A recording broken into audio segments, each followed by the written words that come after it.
Assalamualaikum warahmatullahi wabarakatuh. Perkenalkan kami dari kelompok 4 mata kuliah Manajemen Sumber Daya Manusia 2019C Universitas Wiraraja Madura yang beranggotakan Fatima, Muhammad Abdillah bin Ubaidillah Khotib Al-Faridi, Andre Yoga Hartanto, Ahmad Muhtadid yang akan mempresentasikan tentang pengembangan SDM. Assalamualaikum warahmatullahi wabarakatuh. Saya Ahmad Muhtadid. Di sini saya akan menjelaskan yaitu tentang pengertian pengembangan sumber daya manusia. Sebelum kita menjelaskan tentang pengertian pengembangan sumber daya manusia, perlu kita ketahui bahwa kekayaan yang paling berharga dalam suatu organisasi ialah sumber daya manusia. Sumber daya manusia merupakan investasi sangat berharga bagi sebuah organisasi yang perlu dijaga. Setiap organisasi harus mempersiapkan program yang berisi kegiatan yang dapat meningkatkan kemampuan dan profesionalisme sumber daya manusia supaya organisasi bisa bertahan dan berkembang sesuai dengan lingkungan organisasi. Untuk mencapai produktivitas yang maksimum, organisasi harus menjamin dipilihnya tenaga kerja yang tepat dengan pekerjaan serta kondisi yang memungkinkan mereka bekerja optimal. Pengertian dari pengembangan sumber daya manusia itu sendiri, pengembangan sumber daya manusia adalah segala aktivitas yang dilakukan oleh organisasi dalam memfasilitasi pegawai agar memiliki pengetahuan, keahlian, dan atau sikap yang dibutuhkan dalam menangani pekerjaan saat ini atau yang akan datang.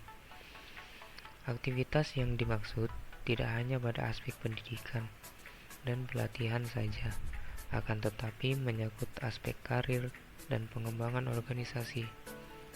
Salah satu contoh pengembangan sumber daya manusia dalam aspek karir yaitu dalam sebuah perusahaan, pengembangan karir itu tentu menjadi suatu hal yang diinginkan oleh suatu karyawan.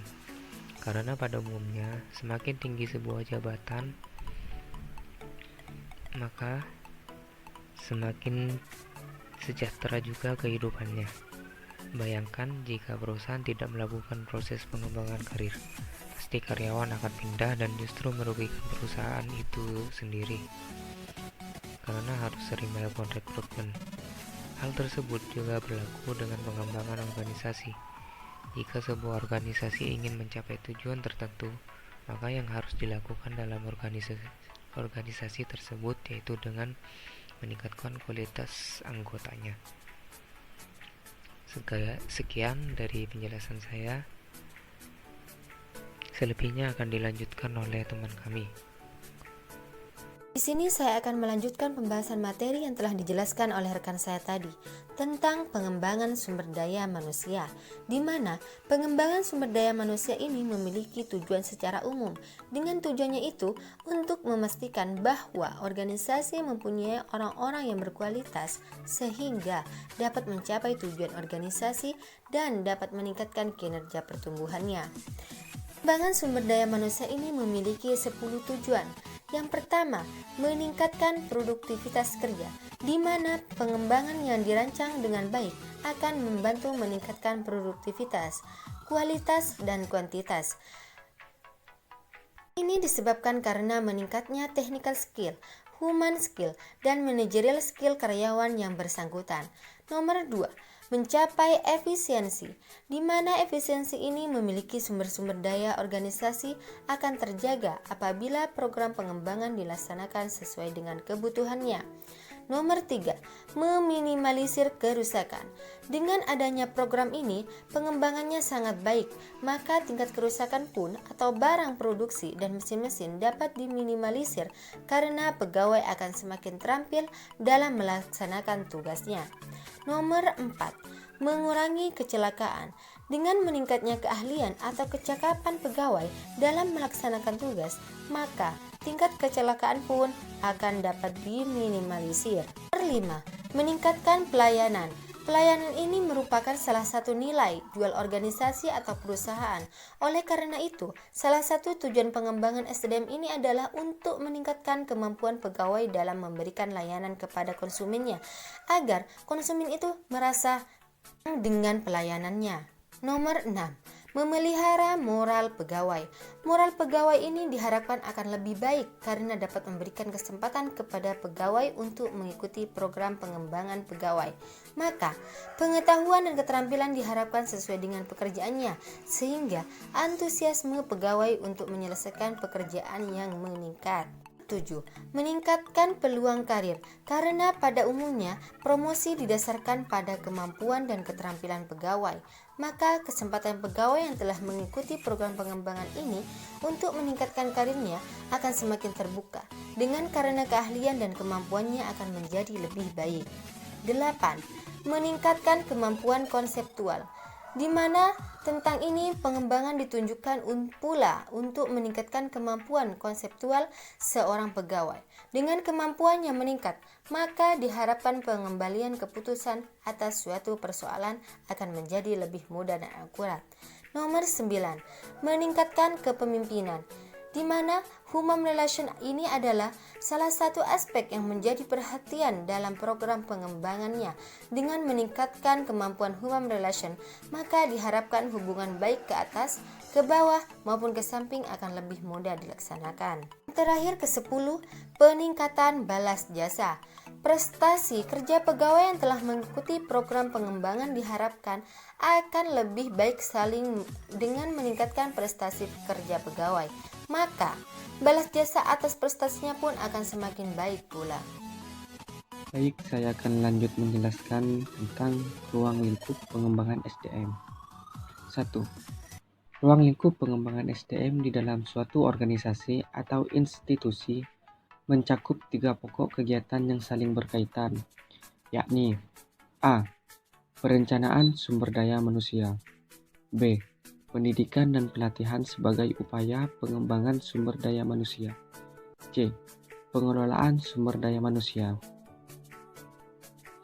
2. Pendidikan dan pelatihan sumber daya manusia. Pendidikan dan pelatihan adalah merupakan upaya untuk mengembangkan sumber daya aparatur, terutama untuk peningkatan profesionalisme yang berkaitan dengan keterampilan administrasi dan keterampilan manajemen atau kepemimpinan. A. Konsep pendidikan dan pelatihan.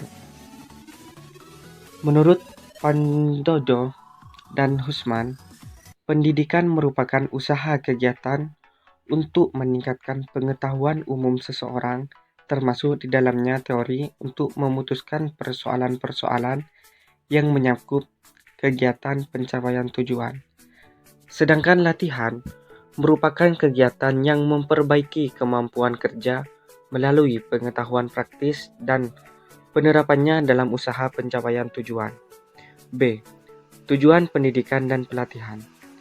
Secara umum, pendidikan dan pelatihan bertujuan untuk memberikan kesempatan kepada personil dalam meningkatkan kecakapan dan keterampilan mereka, terutama dalam bidang-bidang yang berhubungan dengan kepemimpinan dan manajerial yang diperlukan dalam pencapaian tujuan organisasi. C.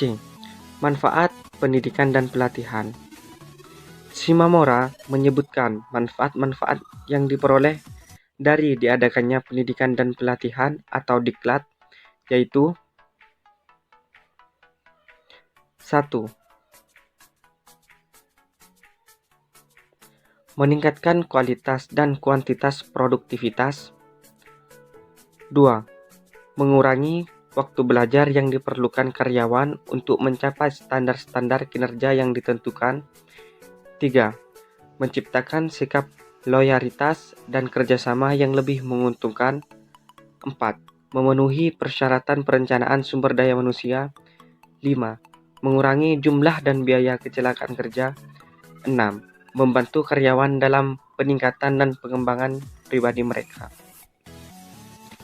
D. Perencanaan suksesi. Perencanaan suksesi.